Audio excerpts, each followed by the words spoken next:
Continuons. Le fenugrec, c'est une épice qui est utilisée en Ayurveda typiquement comme un anti-rhume. Donc ça, pour le coup, c'est vraiment quelque chose que vous pouvez utiliser non seulement dans la nourriture, mais aussi quand vous commencez, qu'il y a un rhume qui commence à se faire, vous pouvez faire des infusions 3 fois par jour, par exemple. Des mélanges d'épices, hein, on ne peut pas que le fenugrec. Par exemple, on peut mettre le fenugrec, faire une décoction de gingembre, ou juste le gingembre sec si vous le pouvez, en infusion, par exemple, mélange fenugrec, poivre noir et gingembre. Voilà, vous pouvez faire des choses comme ça en fonction de vos besoins. Okay, moi, en fait, je mélange en fonction de mes besoins et en fonction de ce que je ressens sur le moment, parce que je connais bien les épices. Okay, au début, vous pouvez essayer de suivre des petites recettes comme ça. Okay. Donc voilà, le fenugrec, il est bien utilisé en tant qu'anti-rhume. C'est une épice qui tonifie bien les nerfs, donc qui va être positive aussi pour cette chose-là. Et c'est une épice comme beaucoup d'autres, mais elle est bien reconnue en Ayurveda comme une épice anti-ama, donc qui diminue la quantité de cette nourriture non digérée. Ok. Voilà pour le fenugrec. Encore une fois, il pèse donc le kapha et le vata, il aura une petite tendance à augmenter le pitta. Okay. Donc si vous l'utilisez au quotidien dans la nourriture, encore une fois, ça peut passer. Si vous l'utilisez sous forme d'infusion, si vous avez un pitta qui a augmenté, faites attention. Okay. Après, on va passer sur la coriandre. Elle est où? Coriandre. Là, donc là, je l'ai sous forme de grand. Du coup, pour le coup, je l'ai acheté parce que j'ai déjà fini toutes celles que j'allais acheter dans les pays de récolte. Donc là, ça vient du magasin bio. Je l'ai aussi sous forme de poudre parce qu'on me l'a offert. Je crois qu'on me l'a offert, celle-là en poudre. Donc la coriandre, au contrario de toutes celles qu'on a vues maintenant, je confirme, je ne l'ai pas marqué dans mon truc, mais en fait, contrairement à toutes celles qu'on a vues jusqu'à présent dans cette vidéo, elle va être rafraîchissante. Okay. Donc c'est une bonne épice pour le pitta, de façon quotidienne et de façon à l'équilibrer. Donc on peut l'utiliser encore une fois dans la nourriture. Elle va avoir des propriétés qui vont être bénéfiques pour le système digestif aussi, parce qu'elle est aussi carminative, elle est bonne aussi pour les gaz, etc. Mais elle va avoir ce côté rafraîchissant et que du coup ne va pas avoir une tendance à augmenter le pitta. Donc elle est équilibrante pour les 3 doshas, okay. Parce que comme elle est aussi carminative, etc., elle ne va pas décompenser, entre guillemets, ou aggraver les doshas vata et kapha. Donc elle est bonne, elle est équilibrante pour les 3. Voilà. Je me suis perdue là, donc coriandre. Ah oui, elle est très utilisée pour équilibrer donc les côtés épicés. Par exemple, dans les plats, si vous voulez faire un plat indien, un plat africain qui est très épicé, pour équilibrer ce contraste trop épicé, vous pouvez mettre un petit peu de cardamome. Donc dans la cuisine, c'est très utilisé comme ça et moi je le pratique comme ça, c'est bien. Voilà pour la cardamome, pour la coriandre. En fait, dans ma petite fiche, j'ai écrit tout petit et tout désorganisé, donc c'est pour ça que je cherche. J'ai un petit problème d'organisation. Fenouil, voilà, fenouil, pareil. Celui-là, je l'ai acheté au magasin bio parce que j'utilise tellement que du coup, ça s'épuise vite. Donc le fenouil, il va être équilibrant pour les 3 doshas. Encore une fois, il va avoir un côté rafraîchissant. Donc c'est souvent une épice qu'on va retrouver dans les mélanges qu'on voit pour le pitta. Encore une fois, c'est quelque chose qui est très équilibrant pour le système digestif. C'est probablement l'épice la plus sattvique, c'est-à-dire qu'au niveau du mental, elle va avoir un effet très apaisant, de reposer, de trouver son calme, parce que aussi le feu digestif, il va avoir un impact directement sur ça. Très utilisé pour les gaz, les indigestions, les ballonnements, donc pas mal pour le vata, aussi pour le kapha et le pitta, mais pas mal pour les problèmes de digestion comme ça, de type vata.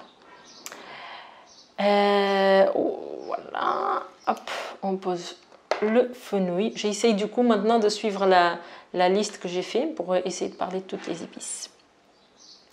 Après, on va retrouver le curcuma. Pareil, le curcuma, ça c'est pas le pot d'origine parce que j'en achète beaucoup. En plus, on m'amène, les amis. Curcuma, c'est un peu comme le gingembre, des trucs un petit peu phares en Ayurveda. Alors, la médecine, la nutrition actuelle, la nutrition moderne, la naturopathie, ils en parlent beaucoup du curcuma comme un grain anti-inflammatoire. Okay, dans la vision ayurvédique, on ne voit pas les choses comme anti-inflammatoire, antibactérien, etc. On nie pas cette chose-là, mais en fait, on va voir les choses en fonction des doshas. Donc le curcuma, il se présente comme ça. C'est des petites rhizomes, plus petits que le gingembre. Si on veut avoir notre propre curcuma en poudre, en fait, vous pouvez acheter une machine pour la déshydratation. Vous le coupez, vous le râpez, vous le déshydratez. Après, vous le réduisez en poudre et vous le gardez. Et comme ça, vous êtes sûr de ce qu'il y a dedans. Parce qu'il y a énormément de trafic de curcuma. La qualité du curcuma, comme de toutes les épices, ça dépend de où il a poussé. Voilà, c'est complexe. La question du curcuma. Moi, je vous conseille le curcuma, plus que la curcumine, plus que les extraits de curcuma. Parce que, voilà, sur ça, pareil, j'ai fait une vidéo complète là-dessus. Je vous invite à la regarder. Mais on a des études scientifiques aujourd'hui qui montrent que le curcuma entier, il va être plus efficace. Et dans la compréhension en Ayurveda, on ne va pas séparer la molécule.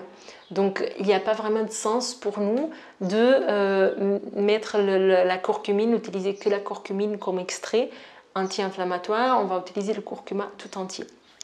J'ai une vidéo entière là-dessus, donc je ne vais pas me prolonger là-dessus. Okay, je la mettrai dans le descriptif de cette vidéo. Elle est équilibrante pour les 3 doshas, okay, Vata, Pitta et Kapha. Connue, ah oui, très utilisée comme hypoglycémiante dans la tradition en Ayurveda, hypoglycémiante pour les problèmes de surpoids, d'obésité, elle est pas mal utilisée. La digestion des sucres pour des problèmes de diabète, des choses comme ça, ok. Curcuma est pas mal utilisé là-dessus.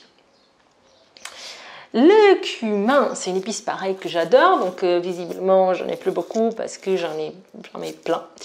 Et ça, c'est une épice que je trouve qui est super efficace pour tout ce qui est gaz, ballonnement, encore une fois de type Vata. Le cumin, il est aussi chauffant, donc il a une petite tendance à augmenter le Pitta, avec un apaisement réel du Vata et du Kapha. Et elle a vraiment une polarité assez intéressante pour tout ce qui est gaz et ballonnement de type Vata, où le ventre il est un peu souple, vous voyez. Elle est donc très utilisée classiquement, traditionnellement en Ayurveda comme un antidote de l'indigestion. Et donc elle est très utilisée avec les plats qui sont lourds, encore une fois produits laitiers, les viandes, etc. Et très utilisée pour les douleurs et distensions abdominales, des crampes abdominales, donc tous ces symptômes qu'on voit un petit peu chez le Vata. Donc pas mal à utiliser dans la nourriture, ok, dans tous ces plats, et aussi sous forme d'infusion. Donc je vous partage une infusion que je fais moi, souvent pour moi, c'est j'aime bien le mélange cumin sous forme d'infusion, coriandre que je prends en grain et fenouil. Donc je mélange ces trois-là, je fais bouillir un petit peu parce que je la fais en grain et je bois une tasse par jour parce que je le fais dans un point de vue un peu plus en prévention. Si vous avez des ballonnements qui sont plus présents, vous pouvez prendre par exemple 3 infusions par jour. Okay, mais en général, selon les phases, les époques, là maintenant c'est l'été, c'est chaud donc je ne le fais pas. Mais sinon j'aime bien commencer ma journée avec une petite infusion comme ça. Voilà. Qu'est-ce qui me manque? Donc curcuma, cumin. La réglisse. La réglisse, elle va avoir une tendance à apaiser le Vata et le Pitta et une petite tendance à augmenter le Kapha. Et la réglisse, j'ai rien pris comme note, hein, mais je connais. Elle va être assez intéressante dans tout ce qui est trouble hormonal. Elle va avoir une efficacité là-dessus. Aussi sur les problèmes qui sont du type diabète, etc. Ça, c'est vraiment adapté au cas par cas, en termes de quantité de ce qu'on utilise, parce qu'avec la réglisse, on peut aller vraiment dans quelque chose qui est plus du thérapeutique. Donc, on va faire des dosages qui sont un peu plus grandes, importantes, et je ne vais pas rentrer là-dedans parce que c'est vraiment au cas par cas. Okay, ça peut vite devenir un remède, et quand on parle de vite devenir un remède important, on parle aussi d'effets secondaires importants. Donc, comme cette vidéo elle a une visée un peu pour tout le monde, je ne vais pas donner de dosage et de recettes là-dessus avec la réglisse. Okay, mais c'est une super épice. L'azafétida, elle est là. L'azafétida, c'est une... Ah, il est là mon bouchon de cardamome qui était perdu.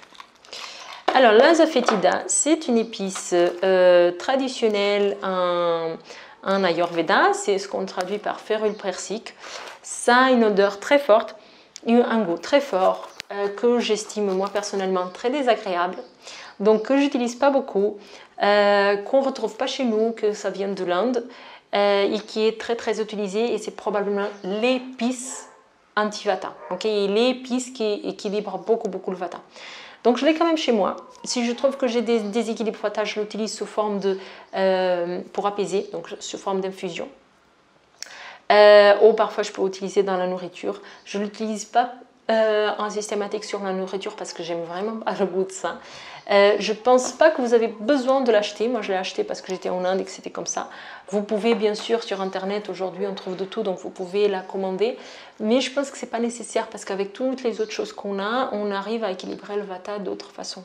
Okay, donc, c'est vraiment un truc qui est très connu en Ayurveda, l'azafétida, comme ils disent en anglais avec leur accent indien. Mais c'est le Hing, c'est H-I-N-I-N-G. Si jamais vous ne trouvez pas en France, très souvent on le retrouve que vient d'Angleterre, parce que entre l'Inde et l'Angleterre, la douane elle est plus gentille qu'entre l'Inde et la France, et donc ça passe mieux. Vous pouvez trouver si vous le voulez, mais je ne pense pas que ça soit absolument nécessaire. Voilà, et l'anis étoilé, c'est quelque chose que je n'utilise pas énormément non plus. Ça apaise le vata kapha et ça va avoir une petite tendance à augmenter le pitta, encore une fois. Il est très stimulant, il est bon pour les maux de ventre, pour les gaz, pour les indigestions. En fait, comme beaucoup d'épices, ça a une odeur très fort anisée, c'est joli. Je l'utilise plus pour faire des jolies photos, quand je fais des gâteaux ou des plats pour présenter à mes amis. Mais c'est pas quelque chose que j'ai l'habitude trop d'utiliser parce que je sais pas, finalement c'est un goût que je m'attire pas tellement. Mais voilà, pour les caractéristiques, elle va être très carminative aussi, donc bon pour les gaz, indigestion, ballonnement, toutes ces choses-là. Voilà, je crois que j'ai parlé de toutes les épices que j'avais prévues. Après, bien sûr, tout ce qui est épices fraîches, donc les aromates. Là, en ce moment, j'utilise beaucoup le basilic parce que le basilic, c'est la saison. Hein. Et du coup, il va avoir une tendance à apaiser encore une fois le vata kapha et augmenter un petit peu le pitta. Franchement, sous forme fraîche, ça ne déséquilibre pas du tout le pitta. Vous pouvez l'utiliser. L'origan aussi, c'est quelque chose que j'ai l'habitude d'utiliser.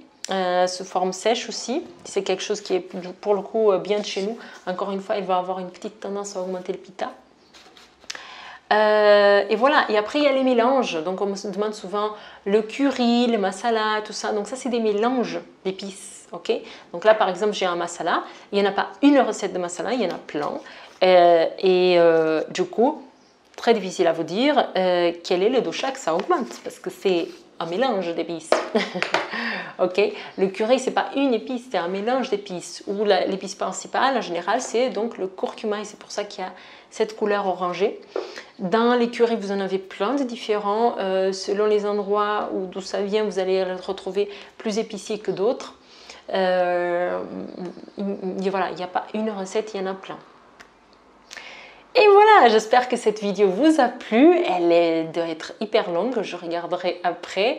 Je vais vous faire une deuxième vidéo avec des petites recettes beaucoup plus courtes, de quelques minutes à peine, avec des petits mélanges d'épices qu'on peut faire comme ça pour avoir au quotidien. Et voilà, je vous invite à mettre vos questions dans les commentaires, ok? Si vous connaissez d'autres utilisations, d'autres épices, bien sûr, il y a plein d'autres épices dans la formation longue pour devenir thérapeute en Ayurveda. On aborde ça, le sujet beaucoup plus en détail. Là, c'est vraiment des ping-ping, comme on dit en portugais. C'est vraiment, voilà, même si la vidéo est longue, elle reste un peu, elle ne va pas vraiment très en profondeur. C'était juste pour vous donner une idée de comment l'utiliser au quotidien. Okay? J'espère que ça a été clair pour vous. Si ça ne l'est pas, n'hésitez pas à mettre dans les commentaires. Aussi, si ça vous a plu, mettez un pouce, mettez dans le commentaire, ça m'a plu, c'est cool. Partagez auprès de vous, ça aide beaucoup la chaîne à être connue, de partager dans vos réseaux, de liker, de taguer les amis que vous pensez qu'ils puissent être intéressés par cette vidéo. Okay? Et prochainement, je ferai une vidéo beaucoup plus courte avec des petites recettes, avec des mélanges de ces épices-là. Ok? Voilà, je vous souhaite une bonne journée et je vous dis à la prochaine vidéo. Ciao, ciao!